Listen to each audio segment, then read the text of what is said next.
বিসমিল্লাহির রহমানির রহিম। আজকে আওয়ামী লীগের প্রতিষ্ঠা বার্ষিকী। প্রিয় দেশবাসী, প্রিয় আওয়ামী লীগ নেতাকর্মী, সহযোগী সংগঠন, সমর্থক, শুভানুদ্দয়ী, দেশ ও প্রবাসে বসবাসরত প্রিয় ভাই বোনেরা, আসসালামু আলাইকুম। সবাইকে আমার আন্তরিক শুভেচ্ছা জানিয়ে অভিনন্দন জানাই। আজ 23শে জুন বাংলাদেশ আওয়ামী লীগের ৭৭তম প্রতিষ্ঠা বার্ষিকী।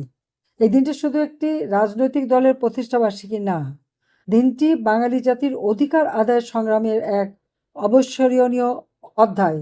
এই অবিস্মরণীয় অধ্যায় এই কারণে যে আওয়ামী লীগ 1949 সালের এই দিনে জনগণের অধিকার প্রতিষ্ঠার জন্য শোষিত বঞ্চিত মানুষ তাদের গণতান্ত্রিক অধিকার, মানবিক মর্যাদা এবং আর্থসামাজিক উন্নয়নের লক্ষ্য স্থির করেই কিন্তু আওয়ামী লীগ প্রতিষ্ঠা লাভ করে।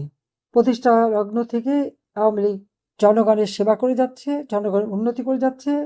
আজকের বাংলাদেশের জনগণ যতটুকু অর্জন করেছে সবই আওয়ামী লীগেরই দান। স্বাধীনতা, বাংলাদেশ, বাঙালি হিসেবে বিশ্বে একটি স্বতন্ত্র জাতি মর্যাদা সবই তো আওয়ামী লীগের দেওয়া। আজকে আমরা কি দেখি? জমি সেচ কবে থেকে খাল কাটতে যেয়ে আশ্রয় প্রকল্পে যাদের ঘর দিয়েছি সেই ঘরের উপর মাটি ফেলে ঘরগুলি শেষ করে মানুষকে আবার নিঃস্ব করে রাস্তায় ফেলে দিচ্ছে। পাকা রাস্তা কেটে তার মাঝখান থেকে খাল কেটে নিয়ে গেছে। মানে এইরকম ধ্বংসাত্মক কাজ মানুষ করতে পারে এটা ধারণারও বাইরে। কিন্তু আজকে বিএনপি সরকার ক্ষমতায় এসে তাদের সেই মানুষের ক্ষতি করার দক্ষতা তারা খুব ভালোভাবে দেখাতে পারছে। আর বাটপার ইউনূস সে ক্ষমতায় থেকে দেশটাকে আরও ধ্বংস করে দিয়ে গেছে। আমাদের কমিউনিটি ক্লিনিক, আশ্রয় প্রকল্প, সামাজিক নিরাপত্তা কর্মসূচি, নারীর ক্ষমতায়ন, শিক্ষা ও স্বাস্থ্য সেবা যে অগ্রগতি বাংলাদেশ করেছিল, আজকে বাংলাদেশ আর সেই অবস্থা নাই। শত শত শিশুদের হত্যা করা হলো। এটাই আমি দেশবাসীকে বলবো যে আপনারা এটা দেখেন। আওয়ামী লীগ ক্ষমতা থাকতে কোভিডের সময় আমরা বিনা পয়সায় ভ্যাকসিন দিয়েছি, আর আজকে আমরা কি দেখি? একটা শিশুকে টিকা দিতে পারে না। আমি তো টাকা রেখে এসেছিলাম, কেন সেই টিকা কেনা হয় নাই? আর এত মায়ের কোল কেন খালি করলো? তবে মায়ের কোল খালি করা এটা তো ওদের অভ্যাসই। একটা বিধবা মা 2টি সন্তান নিয়ে বিধবা হয়েছে।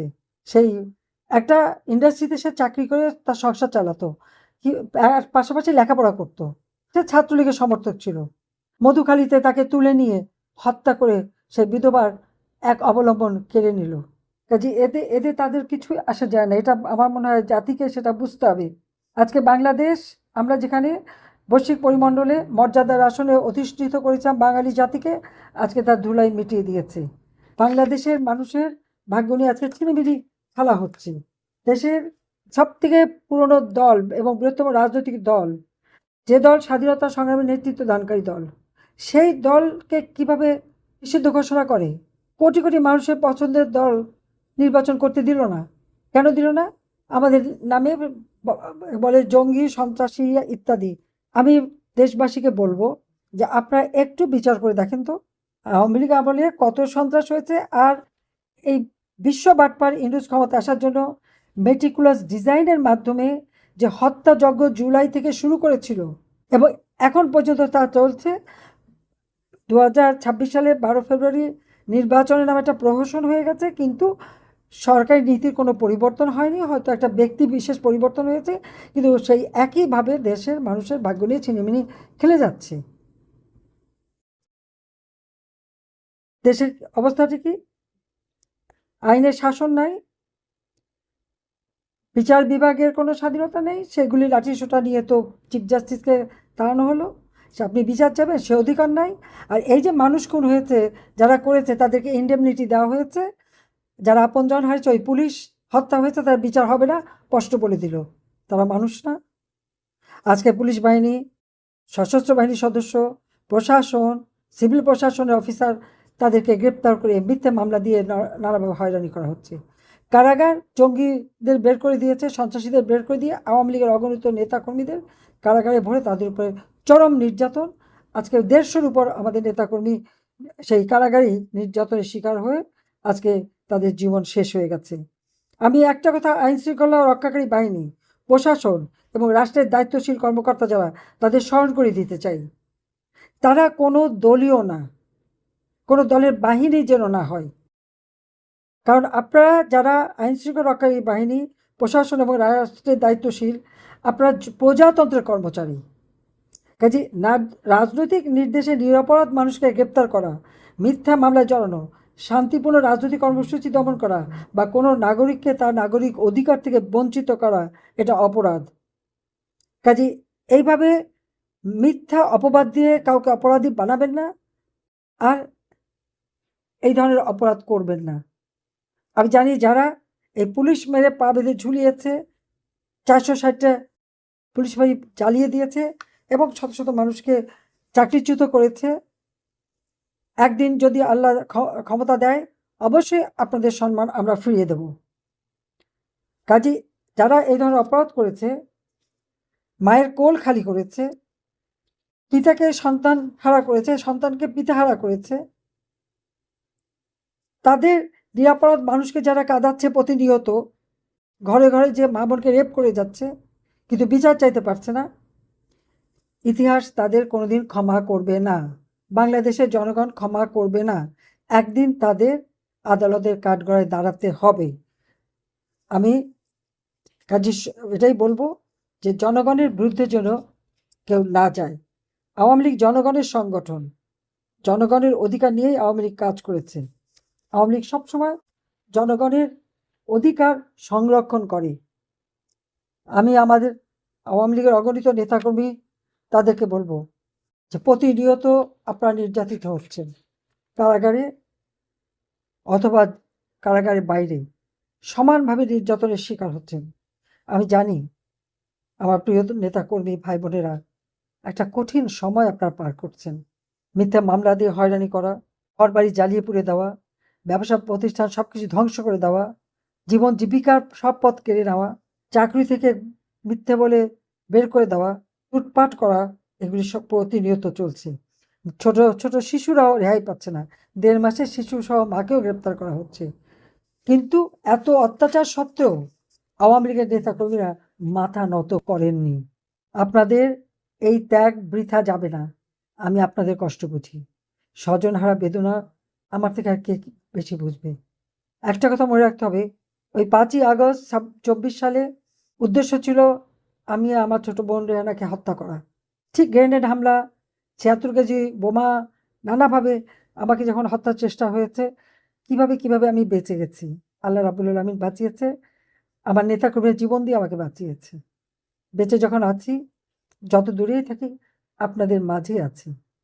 আমার অনুপস্থিত এটা আমার নীরবতা না।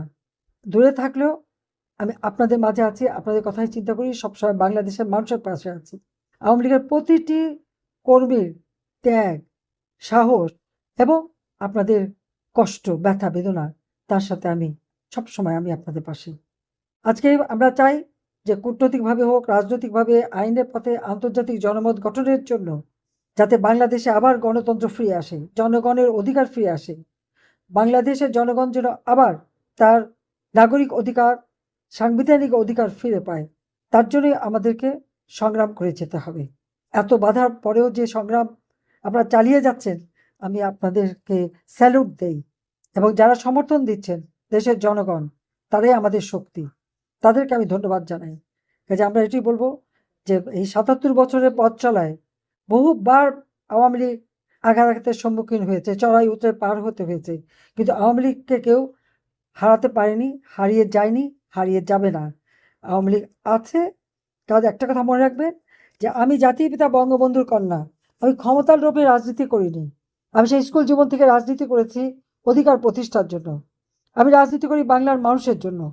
আমার পিতা যে স্বপ্ন দেখেছিলেন, দুঃখী মানুষের মুখে হাসি ফোটাবেন, দেশের মানুষের ভাগ্য পরিবর্তন করবেন, দেশের মানুষকে উন্নত জীবন দিবেন, আমরা দিতে পেরেছিলাম, দিয়েছিলাম।